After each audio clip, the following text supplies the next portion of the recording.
On the day they signed the contract marriage papers, he asked his ex, "Give me one last night of romance." His fingers moved across the screen before his brain could stop them. 3 words that could destroy everything. One last night. Just us. Have you ever felt trapped by your own success? Hi viewers, kindly tell us where you're watching from and what time it is. Warm welcome to the family. Enjoy the story. He signed his name on the marriage certificate at 3:47 p.m., smiled for the cameras, and sent the text that would destroy 3 lives by midnight. Have you ever made a choice that felt like signing your soul away? Richard Williams knew that feeling as his Mont Blanc pen scratched across expensive paper in the most exclusive law office Dallas had ever seen. The Dallas skyline glittered through floor-to-ceiling windows while flash bulbs exploded like fireworks, capturing what the world thought was love, but felt more like a business merger wrapped in white silk. Congratulations, son. Senator Morrison's voice carried the weight of political power and hidden threats. His daughter Melissa stood beside Richard, her designer wedding dress catching the afternoon light as she posed for photographers. Perfect smile, perfect hair, perfect lie. Richard's hand trembled slightly as he set down the pen. 28 years old, worth $47 million. And he felt like a man walking to his execution. The marriage contract wasn't about love. It was about Senator Morrison's political ambitions and Richard's real estate empire. One signature bought him protection from federal investigations into his business deals. One signature sold his freedom to a woman he barely knew. The happy couple needs a moment alone, Melissa announced, her voice sweet as poison honey. The photographers and lawyers filed out, leaving Richard and his new wife standing in awkward silence. She moved closer, her perfume expensive but cold. "This doesn't have to be difficult," she whispered. "Play the loving husband in public. Do whatever you want in private. Just don't embarrass my father." Richard nodded, but his mind was 300 miles away in Chicago, where a woman with kind eyes and healing hands was probably saving someone's life right now. Denise had been gone for 6 months, but she still owned pieces of his heart that no contract could touch. The reception would start in 2 hours. Photos for every major magazine in the South. Interviews about their whirlwind romance and future political plans. All of it carefully scripted by Morrison's team. But first, Richard pulled out his phone. His fingers moved across the screen before his brain could stop them. 3 words that could destroy everything. One last night. Just us. He hit send before fear could change his mind. The phone buzzed immediately. Unknown number. His pulse quickened. "Mr. Williams?" The text read, "This is Marcus Johnson, Denise's brother. She asked me to respond. She'll be there by midnight. But after tonight, this ends forever." Richard's chest tightened. Denise's brother worked for some investigative news outlet in Chicago. Why was he answering her phone? Why was he involved? Questions multiplied in Richard's head, but one thought dominated everything else. She was coming. Melissa appeared at his elbow, studying his face with calculating eyes. "You look pale, husband. Wedding nervous." Something like that. Richard pocketed his phone, but not before noticing another message notification. This one made his blood freeze. "We know about Chicago. We know about her. Don't do anything stupid tonight. M." The text came from Melissa's phone. How long had they been watching him? How much did they know about Denise? His real estate deals were one thing, but if Morrison's people started targeting innocent people, Richard, Melissa's voice cut through his panic. "The car is here. Time to go play happy newlyweds." The elevator descended toward the lobby where more cameras waited. Richard's reflection stared back from polished steel. Expensive tuxedo, perfect haircut, dead eyes. This morning he'd been a successful businessman making questionable deals. Tonight he was a married man texting his ex-girlfriend. Tomorrow he'd probably be destroying the only woman he'd ever truly loved. But tonight, for just a few hours, he could pretend that money and power hadn't turned his life into a carefully constructed prison. Have you ever felt trapped by your own success? When everything you built to protect yourself becomes the cage that destroys you. Drop a heart if you've ever had to choose between love and security. Tell me in the comments. Would you have sent that text? 300 miles away in Chicago, Denise stared at her phone screen. The wedding photos were already trending on social media, but the private message burned brighter than any camera flash. Her shift at the hospital didn't end for 4 hours, but her hands were already reaching for her car keys. She saved lives for 12 hours straight, but couldn't save herself from reading his message 67 times. The ICU hummed with mechanical breathing and electronic heartbeats, but all Denise could hear was the phantom vibration of her phone tucked in her scrubs pocket. Room 314's patient needed sutures, but her hand shook thinking about wounds that never properly healed. "Johnson, you okay?" Dr. Martinez appeared beside her, concern creasing his face. "You've been staring at that chart for 10 minutes. Denise forced herself to focus. Mrs. Patterson, 63, post-operative complications from heart surgery. Real problems. Real life. Not like the fantasy world of private jets and marriage contracts that Richard inhabited now. I'm Fina." The lie came easily. She'd been practicing it for 6 months. But she wasn't fine. Not since the morning Richard chose his business empire over their relationship. Not since he'd walked out of their apartment saying he had to handle some things and disappeared into whatever dark deals kept him rich and protected. The Chicago Tribune had run stories about Morrison's connections to Richard's company. Federal investigations, money laundering, political corruption. Everything Denise had suspected but never wanted to believe. Her phone buzzed against her hip. Another message from Marcus. "You sure about this? The wedding's all over the news." He made his choice. Marcus didn't understand. Nobody did. They saw Richard Williams, the businessman, the millionaire, the guy who married a senator's daughter for political protection. But Denise remembered the man who'd held her during thunderstorms, who'd brought her coffee during 16-hour shifts, who'd whispered about building something real together before his empire started crumbling. That man had sent her a message on his wedding day. Room 318 called for pain medication. Room 322 needed for adjustment. Room 325 was asking for his daughter again, forgetting she died 3 years ago. Denise moved through her rounds like a ghost, her body performing tasks while her mind raced between memories and possibilities. What did Richard want? Closure? One night to say goodbye properly? Or was this about something else entirely? The bathroom mirror reflected tired eyes and pulled-back hair. Nothing like the polished women who moved in Richard's world now. Melissa Morrison was everything Denise wasn't. Connected, wealthy, politically useful. Beautiful in the way that money could buy and maintain. But Richard had texted her. Not his new wife. Not any of the socialites who'd probably throw themselves at a newly married millionaire. Her. The woman who'd walked away when his choices became too dark to ignore. Denise. Sarah from a nurse's station appeared in the doorway. "Your shift ended 20 minutes ago. Marcus called. Said he's picking you up?" Denise checked her phone.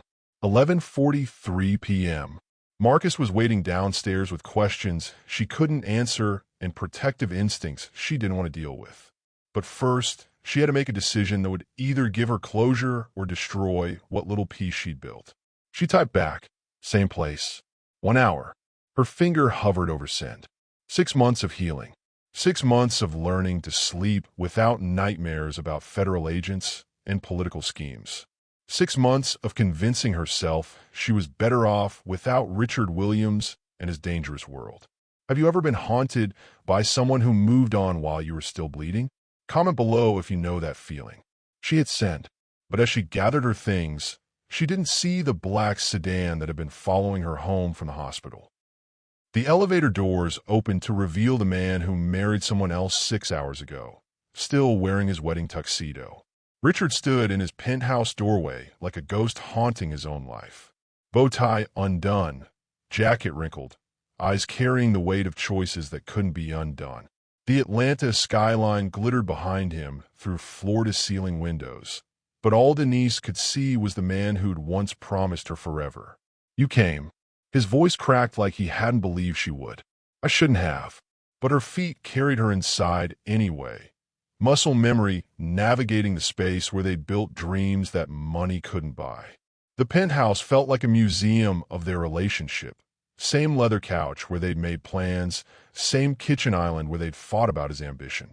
Only now, wedding flowers from another woman wilted in crystal vases, their sweet scent turned cloying and wrong. Denise, I don't. She held up her hand, stopping whatever apology or explanation he'd rehearsed. Just tell me why. Why today? Why drag me back into whatever mess you've created this time? Richard loosened his bow tie completely, the silk falling around his neck like a noose. Because I can't breathe in this life without you. Because every choice I've made for the past 6 months has been wrong. Because you married someone else 6 hours ago. The words exploded from her chest, carrying months of suppressed rage and heartbreak. You signed papers, Richard. You smiled for cameras. You made vows to another woman. Contract vows. He stepped closer, desperation making him reckless. None of it was real.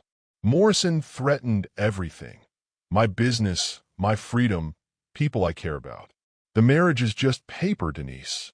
Legal protection wrapped up in white silk and political theater. Her laugh came out bitter and broken. Just paper? That paper makes her your wife. That paper gives her rights to your life, your money, your future.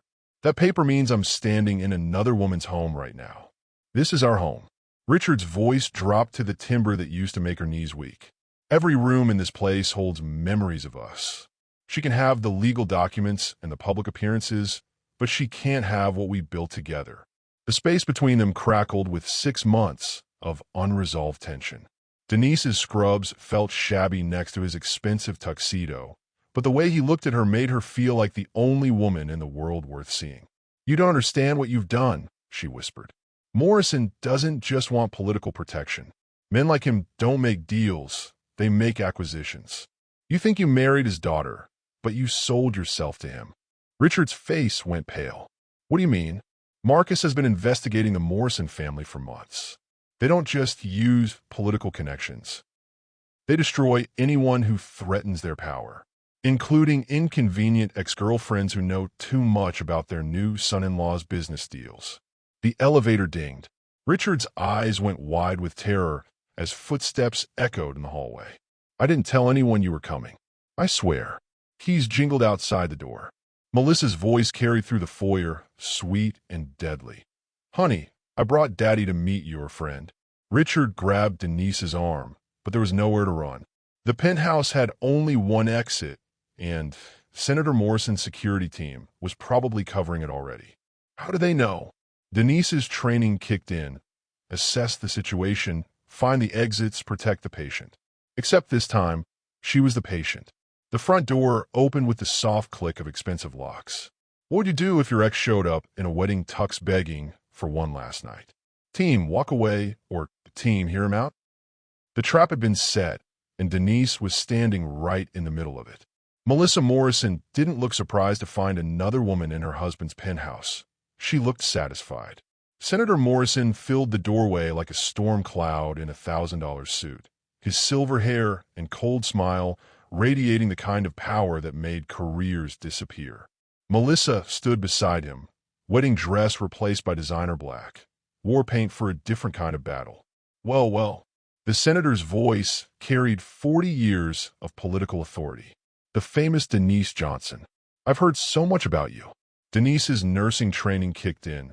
Stay calm under pressure. Assess the threat, protect yourself and others. But this wasn't a medical emergency. This was something far more dangerous. Daddy wanted to meet the woman who's been causing Richard so much distraction. Melissa moved through the penthouse like she owned it, which technically she now did. I told him you were just a phase. A rebound relationship that would burn itself out. Richard stepped protectively in front of Denise. This has nothing to do with her. Whatever you want from me. Oh, but has everything to do with her. Senator Morrison's smile turned predatory. Miss Johnson here works at Chicago General Hospital. Access to medical records, patient information, confidential data that could be very valuable to certain people. Denise's blood went cold. I would never. Of course you wouldn't. You're an ethical person, a healer. Morrison's tone made virtue sound like weakness. But people in your position sometimes find themselves in difficult financial situations. Family members get sick. Medical bills pile up. Suddenly, ethical people make unethical choices. You bastard. Richard's voice carried murder. If you touch her family, I don't need to touch anyone. Morrison waved his hand dismissively. I have something much better than threats. I have evidence. Melissa pulled out her phone, swiping to a photo that made Denise's heart stop. Her and Richard, 6 months ago, in his office after hours. Intimate. Compromising. Clearly taken without their knowledge. Phones are such wonderful devices, Melissa purred. They record everything. Conversations, text messages, GPS locations. For instance, they show that Richard's been sending you money for months. Even after you broke up. What money? Denise looked at Richard in confusion. The payments to Chicago General Hospital. Morrison explained helpfully. $25,000. Covering medical expenses for a patient named Dorothy Johnson. Your grandmother, I believe. The room spun around Denise. Grandma Dorothy's cancer treatment. The experimental therapy that insurance wouldn't cover. The anonymous donation that had saved her life. You paid for Grandma's treatment? She whispered. Richard's jaw tightened. She needed help. You were working triple shifts and still couldn't afford. Without telling me, rage and gratitude warred in her chest. You went behind my back and created a paper trail. Morrison finished smoothly. Bank records showing regular payments from Richard Williams to Denise Johnson's family. Medical records accessed around the same times. Text messages between you two discussing confidential patient information. Melissa's smile turned sharp as broken glass. It looks like you've been selling medical data to fund your grandmother's treatment. Industrial espionage. HIPAA violations. Federal crimes. That's not what happened. Denise's voice cracked with desperation. Doesn't matter what happened, Morrison said. Matters what it looks like in court. Or in the newspapers. Have you ever walked into someone else's game without knowing the rules? Drop your survival story below. As Senator Morrison's security detail flanked the exits, Melissa's smile turned predatory. We have photos, recordings, everything we need to destroy you both. But I'm feeling generous tonight. I'll give you one chance to walk away, nurse. Take it, or join Richard in losing everything he's built. When backed into a corner by George's most powerful family, Denise did what she'd learned on Chicago's South Side. She played dead until she could strike back. You're right. Denise's voice went flat, defeated. I can't fight this. I won't risk my family or my career for someone who's already made his choice. Richard's face crumbled. Denise, don't what? Don't be smart. Don't protect myself. She looked at him with what she hoped looked like disgust instead of desperate love. You married another woman today, Richard. This was just your way of saying goodbye. The penthouse transformed into a war room where millions of dollars and political careers hung in the balance. Crystal glasses caught the city lights like weapons, and every word carried the weight of destruction. Morrison nodded approvingly. Smart girl. I knew you'd see reason. Melissa touched Richard's arm possessively. It's better this way, darling. Clean breaks hurt less than slow bleeds. But Denise caught something in Melissa's eyes. Not just satisfaction, but relief. The senator's daughter was worried about something. Scared even. Which meant they weren't as powerful as they pretended to be. I need 48 hours to clean up any remaining connections, Denise said carefully. Make sure nothing traces back to anyone in this room. 12 hours, Morrison countered. 24. I have to work tomorrow. Missing shifts raises questions. Richard stepped toward her, desperation making him reckless. Denise, please. We can figure this out together. She kissed him, hard and desperate and final, pouring 6 months of heartbreak into contact that lasted 3 seconds and felt like goodbye forever. When she pulled away, his eyes held hope that nearly broke her resolve. Stay away from me, she whispered loud enough for their audience. I never want to see you again. When someone threatens everything you love, do you fight or strategically retreat? What would be your survival move? As Denise gathered her purse to leave, she whispered to Richard, trust me for 48 hours. But Senator Morrison heard something in her tone that made his eyes narrow. This Chicago nurse wasn't as helpless as she looked, and that made her dangerous. She returned to Chicago carrying secrets that could topple a senator. But first she had to convince her brother's old crew that some fights were worth the risk. The Southside Community Center buzzed with the kind of energy that built grassroots movements and toppled corrupt politicians. Denise sat across from her brother Marcus, his press credentials and righteous anger making him the perfect weapon she needed. "You look like hell," Marcus said, studying her face across the worn conference table. "And you smell like expensive perfume that ain't yours. I need your help." Denise slid a flash drive across the scratched surface. "Everything Richard gave me about Morrison's deals. Bank records, shell companies, payoffs to federal judges." Marcus picked up the drive like it might explode. "You said you were done with that world. Said you wanted nothing to do with Williams or his mess. That was before they threatened to destroy innocent people to get to him." The community center felt different at midnight. Shadows longer, voices quieter, but the mission stronger. This was where Marcus had learned to be a journalist, where their grandmother had taught Sunday school, where Denise had volunteered during nursing school. Real people fighting real problems. Not like the glittering prison of Richard's penthouse world. "Talk to me," Marcus said, opening his laptop. "What aren't you telling me?" Denise's phone buzzed. Text from unknown number. "How's your grandmother feeling?" Be ashamed if her treatment got interrupted. Her blood turned to ice. "They know where Grandma Dorothy lives. They're watching her." "Who's watching her?" "Morrison's people. The senator's daughter married Richard today. They set me up, Marcus. Made it look like I was selling medical information to pay for Grandma's cancer treatment." Marcus leaned back, connecting dots with a speed that made him dangerous to powerful people. "So you're not just running from a bad breakup. You're running from federal charges." "I'm not running anymore." Denise's voice carried steel that surprised them both. "I'm fighting back. Against the United States Senator?" "Sister, you might be smart, but you're not bulletproof." Another text. "Your shift tomorrow is covered. Permanently. Hospital administration." They got her fired. 24 hours after threatening her, Morrison had already started destroying her life piece by piece. "They just took my job," she whispered, showing Marcus the message. "Good." His eyes lit up with the hunting instinct that made him excellent at investigative work. "Now you're free to focus on taking them down." He opened files on his laptop. Months of research into Morrison's political connections, financial dealings, and family secrets. "I've been building a case against the senator for corruption, but I needed proof of direct involvement in illegal activities."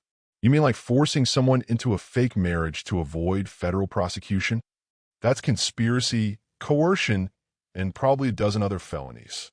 Marcus grinned like Christmas morning. "But I need more than your word against theirs." Denise pulled out her phone, scrolling to the recording app she'd started before entering Richard's penthouse. "What about their own words?" The audio was clear. Morrison's threats, Melissa's blackmail schemes, their admission to fabricating evidence against Denise. Everything they'd said while thinking they held all the power. "Sister, you just handed me the story of the decade." But Marcus's celebration died when he saw her expression. "What's wrong?" "Richard's still trapped in that marriage, and they'll destroy him the moment this story breaks." So, he made his choice. He made his choice to protect people he cares about, including me. Denise stood, pacing the small room. "I can't save my own life by destroying his." Have you ever had to choose between safety and justice? When someone powerful threatens you, how far would you go to fight back? Marcus spread more files across the table. Bank records, private communications, evidence that could end Senator Morrison's career. "This is enough to bury him," he said. "But once we pull this trigger, there's no going back." "You sure Richard's worth starting a war?" The society wedding of the year was 3 days away, but the real ceremony would be Senator Morrison's public execution. The Atlanta Ritz-Carlton bloomed with white roses and political ambition. Crystal chandeliers witnessing final preparations for what everyone thought would be George's wedding of the decade. But in a hotel room 12 floors below, Denise was preparing for war. "The guest list reads like a who's who of Southern corruption," Marcus said, spreading photos across the hotel bed. "Judges Morrison bought, business leaders he owns, politicians who owe him favors. Denise studied the faces, men and women who'd sold their integrity for power and protection. They'll all be in one room tomorrow night. Perfect targets for maximum damage when the story breaks. Her phone buzzed. Richard's name on the screen made her heart skip despite everything. "Don't answer it," Marcus warned. She answered anyway. "Denise." Richard's voice sounded hollow, defeated. "Are you safe?" "Safer than you are." She put him on speaker so Marcus could hear. "Your new wife is charming. Really knows how to make a girl feel welcome. I'm getting you out of this. I don't know how yet, but..." "Stop." The word came out harder than she intended. "Just stop trying to rescue me, Richard. I'm not your responsibility anymore. You'll always be my responsibility. I love you." The words hung in the air like broken promises. Marcus made a face that clearly said, "This is why you don't date rich guys with complicated lives." "Love isn't enough," Denise whispered. "You proved that when you signed those papers. The marriage isn't real. It's real to the law, real to your wife, real to everyone except us." She closed her eyes, drawing strength from anger instead of heartbreak. "I have to go. Wait. Meet me tonight. One last time. Please." Marcus shook his head violently, but Denise found herself saying, "Where?" "Our place. The coffee shop on Peachtree where we had our first date." The coffee shop where Richard had told her about his dreams of building something bigger than real estate deals, where she'd shared stories about saving lives and healing communities, where they planned a future that money and politics had destroyed. 10 p.m., she said, and hung up. "You're making a mistake." Marcus closed his laptop with finality. "Emotional decisions get journalists killed. Good thing I'm not a journalist." "No, you're worse. You're a woman in love with a man who's already married someone else." The hotel room felt smaller suddenly, filled with evidence and accusations and the weight of choices that would change everything. Outside, Atlanta's evening traffic hummed with normal people living normal lives, completely unaware that their city's most powerful family was about to crumble. "I need to see him one more time," Denise said quietly. "To say goodbye properly, to end this the right way, or to give him a chance to talk you out of destroying Morrison." "That won't happen. It better not. Because tomorrow morning at 9 a.m., this story goes live. Morrison's career ends, his political network collapses, and everyone connected to him goes down, including Richard." Denise checked her reflection in the hotel mirror. The woman staring back looked tired but determined. Hurt but not broken. Ready for war. Her phone buzzed with a text from unknown number. "Enjoy your coffee date. We'll be watching." They were monitoring Richard's communications, tracking his movements. The coffee shop meeting was another trap. But this time, Denise would be ready. "Change of plans," she told Marcus, grabbing her jacket. "I'm not meeting Richard at the coffee shop." "Where then?" "Somewhere Morrison's people can't follow. Somewhere private enough for Richard to hear the truth about what happens tomorrow." "And where's that?" Denise smiled for the first time in 24 hours. "My grandmother's house on the south side. Let's see how comfortable the senator's security team feels in my neighborhood." Have you ever had to watch someone you love marry someone else? How did you survive that heartbreak? As Richard left his penthouse for what might be the last free night of his life, he had no idea that Denise had already chosen justice over love. The story would break in 18 hours, but would Richard survive the falling debris? 24 hours before saying "I do" to another woman, Richard made the call that would either save his soul or destroy his life. The rehearsal dinner glittered with George's elite, champagne flowing like liquid politics, while Richard smiled and shook hands, knowing each interaction might be his last as a free man in this world of power and pretense. "You look handsome, darling." Melissa appeared at his elbow, her smile sharp as cut crystal. "Daddy's investors are impressed with your quarterly projections." Investors, not family friends or wedding guests. Everything in Morrison's world was business, including his daughter's marriage. "Where's the bathroom?" Richard asked, needing escape from the suffocating crowd of political puppets and corrupt officials. "Down the hall, past the kitchen. Don't be long. Your speech is in 10 minutes. Speech, right? The loving groom thanking everyone for celebrating his perfect love story with the senator's daughter. Words scripted by Morrison's PR team, designed to cement their public image as Atlanta's power couple. The hotel corridor felt like a tunnel leading away from his real life. Richard pulled out his phone, hands shaking as he scrolled to Denise's number. She'd changed the location of their meeting 3 times in the past hour.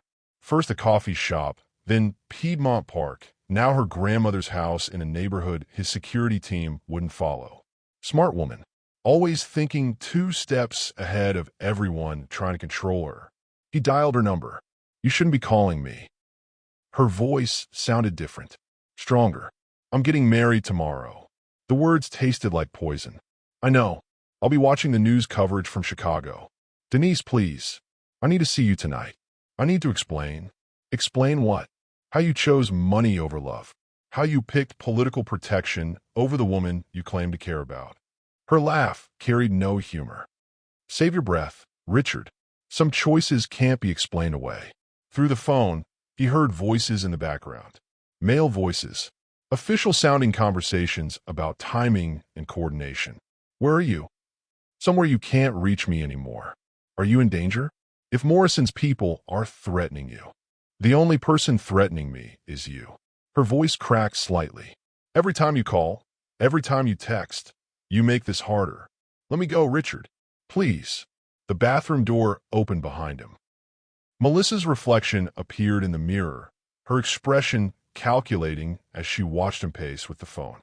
"I have to go," he whispered into the phone. "Wait." Denise's voice stopped him. "Richard, I want you to know that whatever happens tomorrow, I don't regret loving you, even if it nearly destroyed me." The line went dead. Melissa stepped closer, her perfume mixing with the scent of his desperation.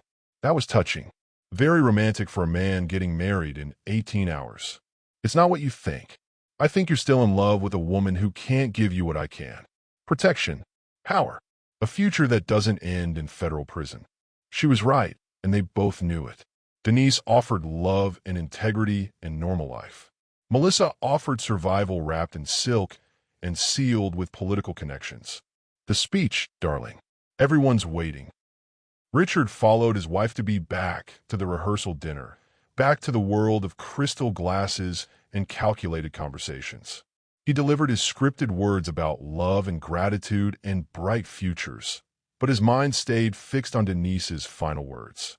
Whatever happens tomorrow. What was happening tomorrow besides his wedding? As the rehearsal dinner ended, Richard stepped onto the hotel balcony and dialed a number that would change everything. "Marcus? This is Richard Williams. We need to talk. What's scarier? Losing everything you've built or losing who you truly are? Tell me what you'd choose." "It's time," he told himself.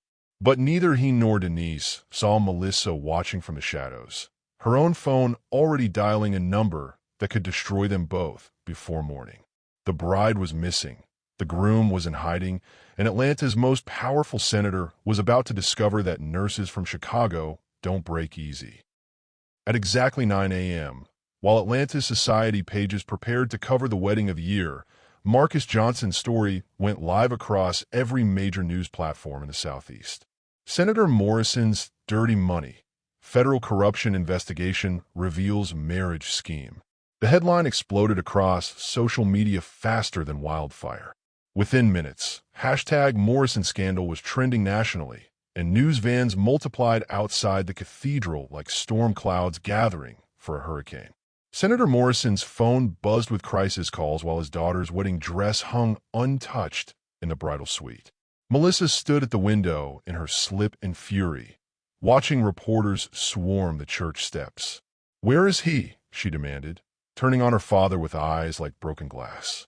"Richard? Haven't heard from him since last night. Find him. Now. We need to get married before this story destroys everything." But Richard was already gone. At dawn, he'd emptied his personal accounts, grabbed his passport, and disappeared into Atlanta traffic with nothing but a suitcase and a phone number for a woman who probably never wanted to see him again. The cathedral bells tolled 2 p.m. as wedding guests whispered and checked phones, confusion flowing through pews filled with Georgia's most influential families. Outside, news vans multiplied like storm clouds gathering before a hurricane. "Ladies and gentlemen, the wedding coordinator announced, her voice cracking with professional strain. "We're experiencing a slight delay.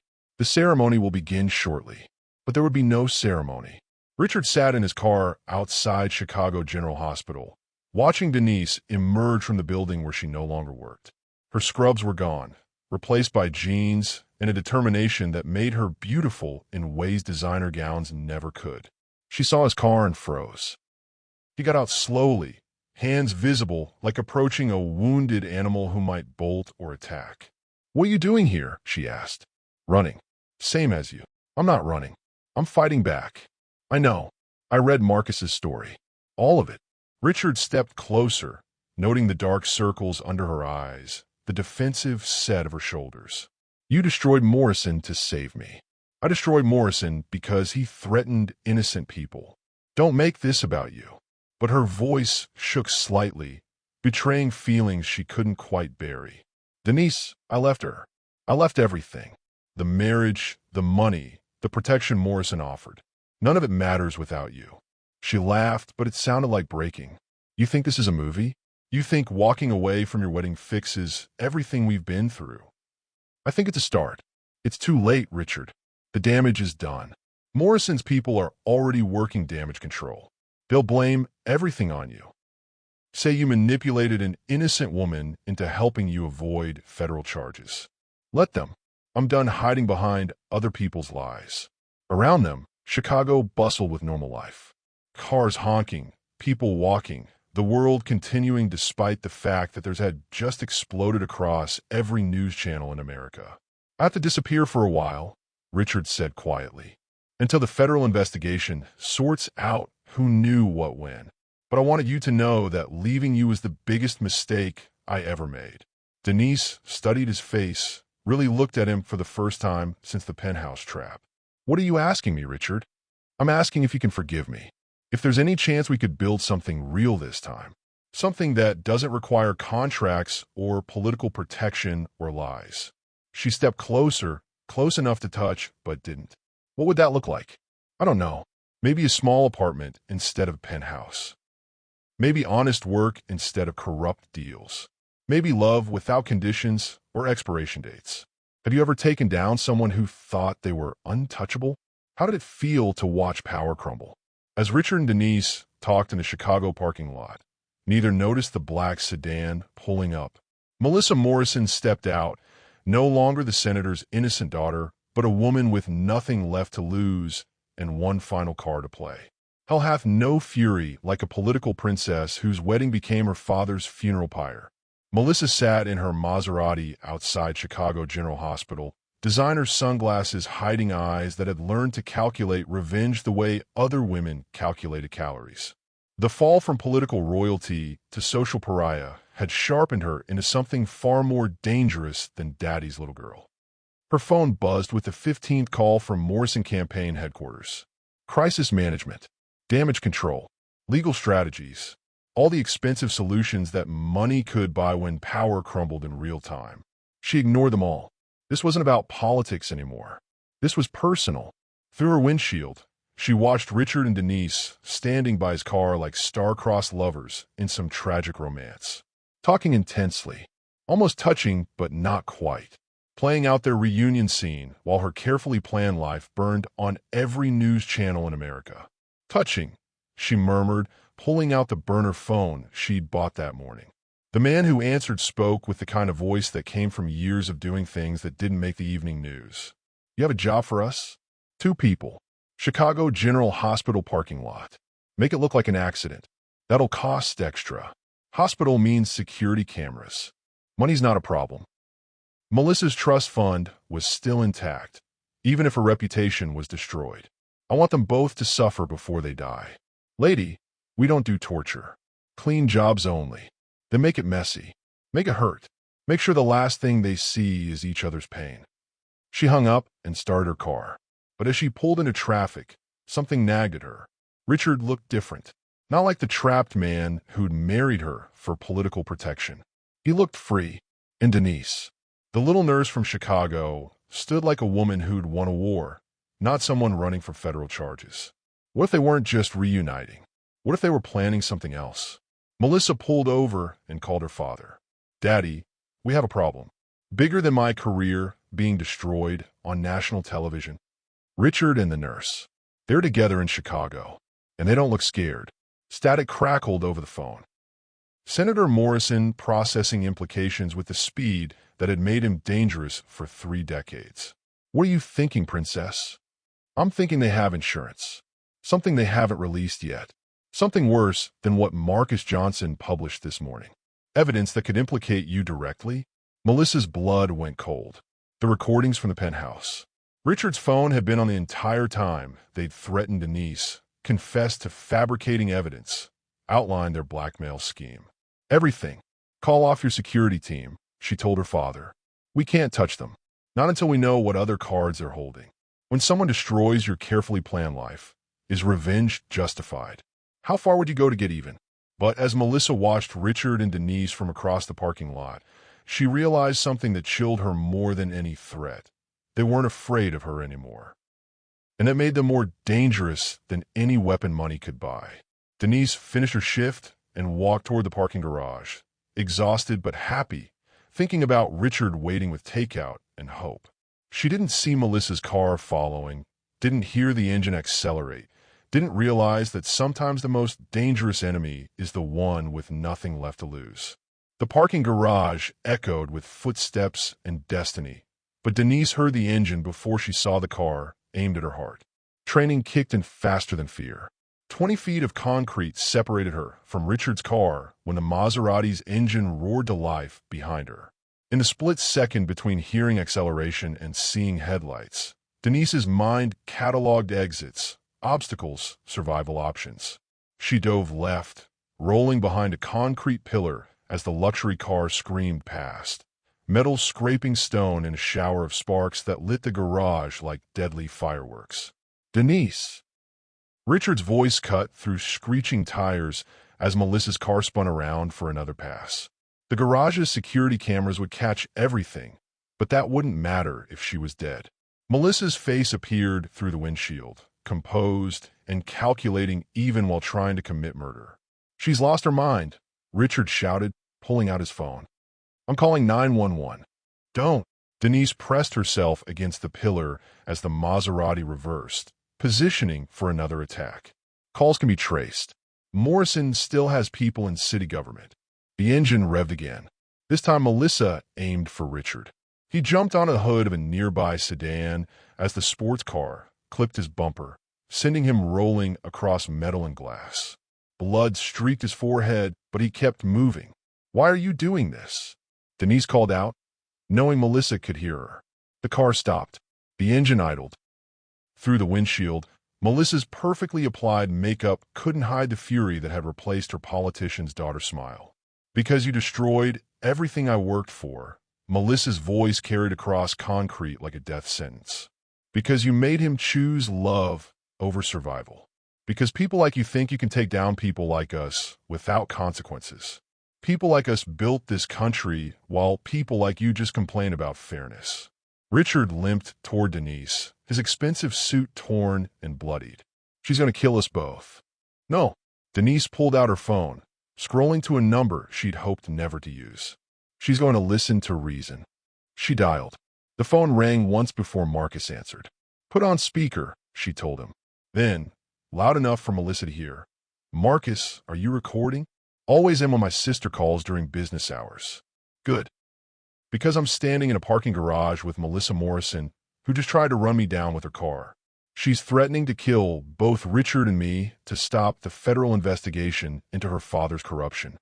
Through the windshield, Melissa's expression shifted from rage to calculation. She understood the trap. Everything she says from this moment forward is being recorded by Chicago Tribune's lead investigative reporter. Everything she does is being filmed by hospital security. If Richard and I die tonight, the story becomes murder instead of political corruption. The Maserati's engine quieted. "Smart girl," Melissa called out, stepping from her car with movements that belonged in boardrooms, not parking garages. "But you're forgetting something important." "What's that?" "Dead people can't testify, and recording equipment can disappear."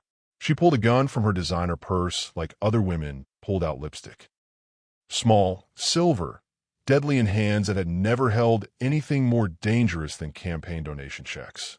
Have you ever faced someone who had nothing left to lose? When cornered, people reveal who they really are beneath all their pretty masks. Richard stepped in front of Denise, but she pushed him aside. This wasn't his fight anymore.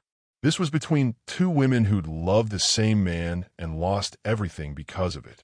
The gun trembled in Melissa's manicured hands, but her voice stayed steady as a surgeon's blade cutting through lies. You want to know the real story? Melissa kept the weapon trained on Denise while backup sirens wailed in the distance. The story your brother's too self-righteous to print. Melissa put the gun down. Richard's voice carried authority that money couldn't buy anymore. This ends badly for everyone. It already ended badly. The moment you chose her over everything we could have built together. But Denise saw something in Melissa's eyes that fear couldn't explain. Desperation, yes. Rage, absolutely. But underneath the fury lived something else entirely. Grief. You're not angry about the marriage, Denise said quietly. You're angry about your brother. The gun wavered. Melissa's perfect composure cracked like expensive makeup in summer heat. What brother? Richard looked between them, confusion replacing terror. Michael Morrison, Denise continued, pieces falling into place with sickening clarity. The senator's son who died in Afghanistan. Except he didn't die in combat, did he? Melissa's laugh sounded like broken glass hitting concrete. You really did your research, didn't you, nurse? Marcus did his research. Your brother Michael discovered your father's money laundering operation through defense contracts. He was going to expose everything when he came home from his tour. So Daddy had him killed. Melissa finished, her voice flat as winter water. Made it look like enemy fire. Gave the family a hero's funeral and a flag-draped coffin. Richard stepped back, horror replacing confusion. Morrison killed his own son to protect his political career and financial empire. Michael was going to destroy everything Daddy built. Melissa's grip tightened on the gun, just like you two are trying to do now. The sirens grew louder. Hospital security, Chicago police, maybe federal agents responding to the chaos that had erupted in their quiet parking garage. That's why you married Richard, Denise realized. Not just for political protection, for revenge against your father. I was going to destroy Daddy from the inside. Use Richard's business connections and my access to family secrets. Bring down the whole corrupt network piece by piece. Then why stop us now? Melissa's smile turned sharp as surgical steel. Because you beat me to it. Because Marcus published the story before I could execute my plan. Because now Daddy knows I was working against him. She gestured with the gun toward the garage entrance where flashing lights painted concrete walls red and blue. Those aren't Chicago police coming to arrest me. Those are Morrison security contractors coming to clean up loose ends. Richard grabbed Denise's hand. We need to run. Where? Morrison has resources across 6 states. Private security, federal contacts, judges on his payroll. Melissa's voice carried the hopelessness of someone who'd spent years planning revenge against an untouchable enemy. Then we fight together, Denise said. What? You want to destroy your father for killing your brother. We want to stop him from destroying innocent people. Same goal, different reasons. Melissa lowered the gun slightly. You're suggesting an alliance? I'm suggesting survival. Those men coming for us don't care about family loyalty. They care about eliminating witnesses. Black SUVs poured into the parking garage like storm clouds gathering before a hurricane. Men in expensive suits with military bearing stepped out, weapons drawn, faces empty of conscience or hesitation. Choose fast, Denise told Melissa. Help us fight them, or die with them. When your enemy becomes your only ally, can you trust them with your life? Sometimes survival requires forgiveness you never thought you could give. Melissa dropped the gun and grabbed Denise's other hand. There's a service elevator by the loading dock. It connects to the tunnel system under the medical complex. As gunshots echoed through concrete corridors, 3 people who'd spent months destroying each other ran toward an uncertain future, united by the simple desire to stay alive long enough to see justice done. The service tunnels beneath Chicago General Hospital smelled like decades of disinfectant and desperation, but they offered the only path away from Morrison's kill team. "How do you know about these tunnels?" Richard asked as they ran through corridors lit by emergency lighting that cast everything in sick yellow shadows. "Hospital board meetings," Melissa panted, her designer heels clicking against concrete despite her attempts at stealth. "Daddy serves on the board. These tunnels connect to the university, the courthouse, and half the government buildings downtown." Behind them, voices echoed with military precision.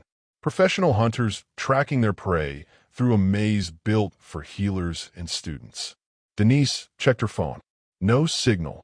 The concrete and steel infrastructure that kept the hospital running also cut them off from the outside world.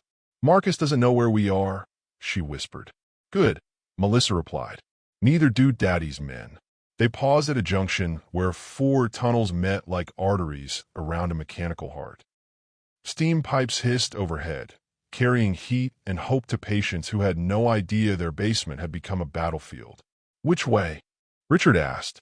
Melissa studied maintenance signs like a general reading battle maps. "Left leads to the courthouse. Right goes to the university. Straight ahead connects to Union Station." "Train station means crowds," Denise said. "Harder for them to shoot civilians. It also means Morrison's people can disappear into normal traffic after they kill us." Footsteps echoed from the tunnel behind them, getting closer. "We split up," Richard decided. "Meet at—" "No." Denise grabbed his arm. "We stay together. Divide and conquer only works when you trust your allies completely."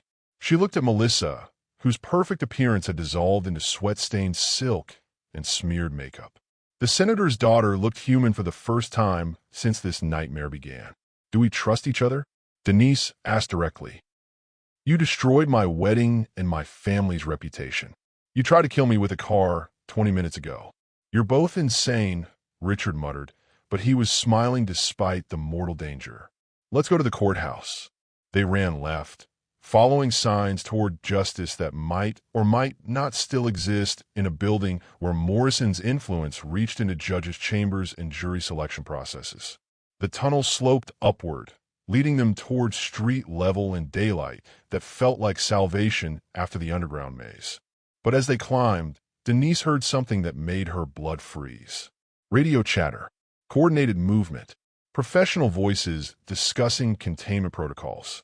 "They're not just behind us," she whispered. "They're ahead of us, too." Richard pressed himself against the tunnel wall, listening. "How many?" "Sounds like 6. Maybe 8.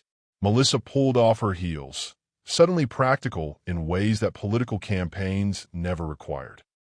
"There's a maintenance shaft about 50 feet ahead. It leads to the hospital's old morgue." "More. Abandoned section. They built a new facility 5 years ago, but never demolished the old one. It's been sealed off." Gunfire echoed from somewhere in the tunnel system. Not aimed at them, but close enough to taste the cordite in fear.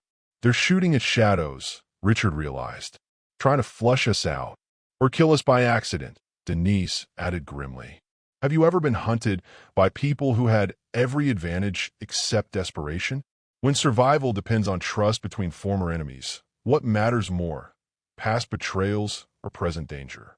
The maintenance shaft loomed ahead like a portal to either salvation or a tomb. One way or another, their underground chase was about to end in the place where Chicago General Hospital used to store its dead. The abandoned morgue felt like a tomb waiting for its occupants, but sometimes the dead hold secrets that can save the living. Emergency lighting cast everything in red shadows that made the old examination tables look like altars to forgotten gods. Melissa worked her phone against the concrete walls, searching for signal while Richard and Denise checked the exits. 2 ways out, Denise reported. Main door leads back to the tunnels. Emergency exit goes up to the parking structure. Both probably watched, Richard added, peering through reinforced glass that had been designed to keep things in, not out. Melissa's phone finally caught signal. "I'm calling Marcus." "Why?" "Because we need media attention. Live coverage. Morrison's men won't shoot us on camera." She dialed, putting the call on speaker as voices echoed from outside the morgue. getting closer, getting ready to finish what the parking garage had started. Denise. Marcus's voice crackled through poor reception. Where are you? Hospital basement. Abandoned morgue in the old wing. Morrison sent a kill team after us. Jesus. How many? 8 to 10 professionals. Military training. Federal weapons. Static filled the silence as Marcus processed information that could win journalism awards or get his sister killed. I'm calling Channel 7 News. Getting cameras to your location. How long? 20 minutes if traffic cooperates.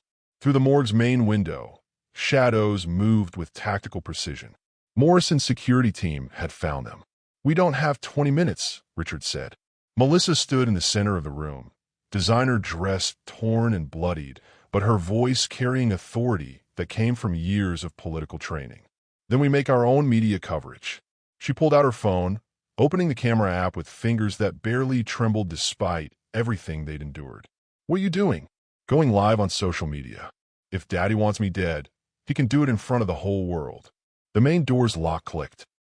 Electronic security giving way to federal override codes that Morrison's influence had purchased years ago. Senator Morrison, Melissa said in her phone's camera, this is your daughter speaking to you directly. The men you sent to kill me, Richard Williams and Denise Johnson, are about to break down this door. The door opened. 6 men in expensive suits with military bearing stepped into the morgue like death itself had come calling.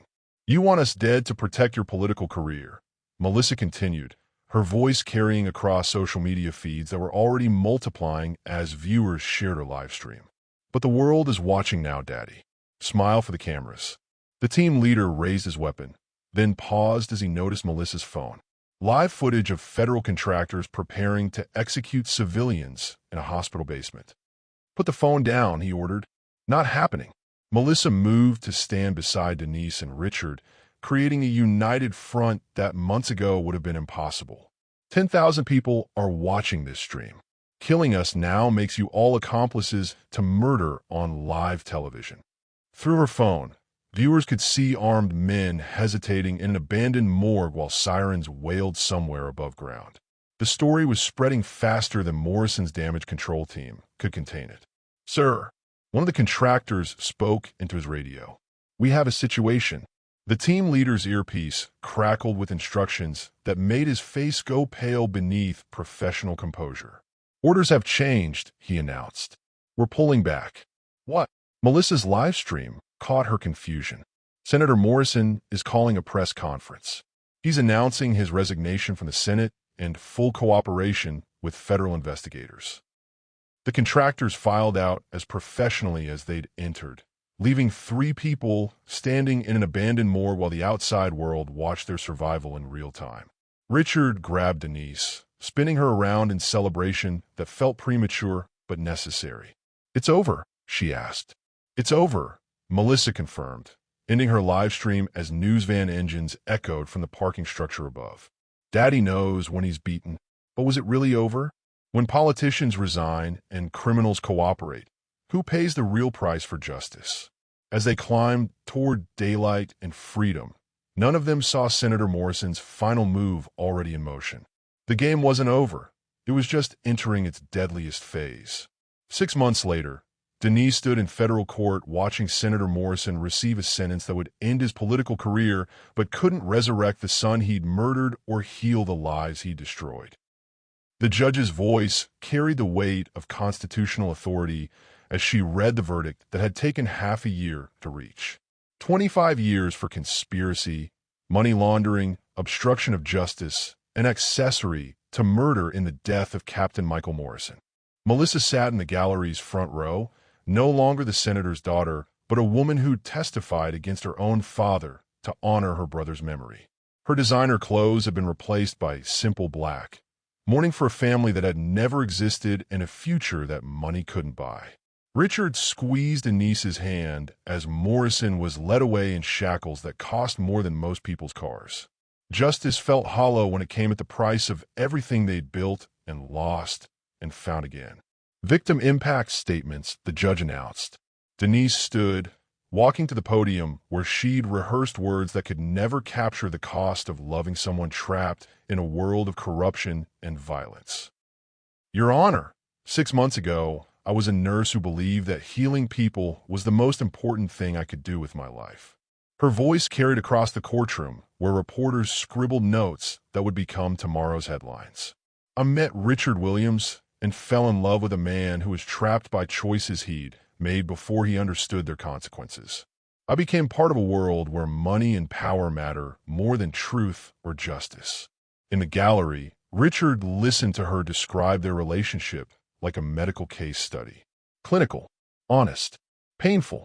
Senator Morrison threatened my family, destroyed my career, and tried to have me killed to protect his political ambitions. But the real damage wasn't to me. It was to his own daughter, who spent years planning revenge against a father who'd murdered her brother.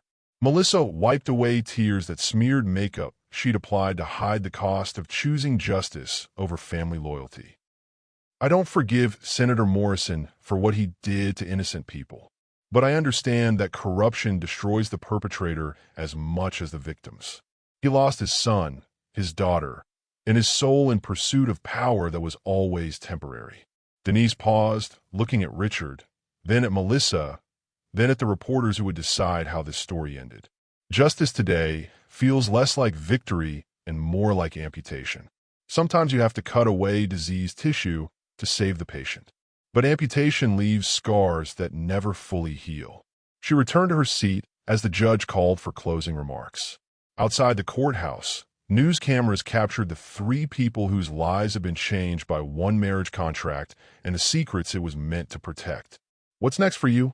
a reporter asked Melissa.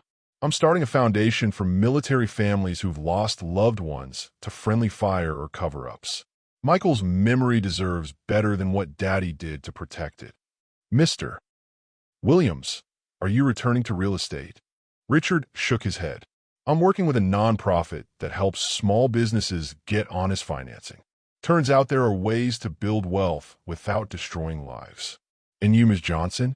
Denise smiled for the first time since the nightmare began. "I'm going back to nursing. Chicago General offered me my old job back. Some things are more important than justice or revenge.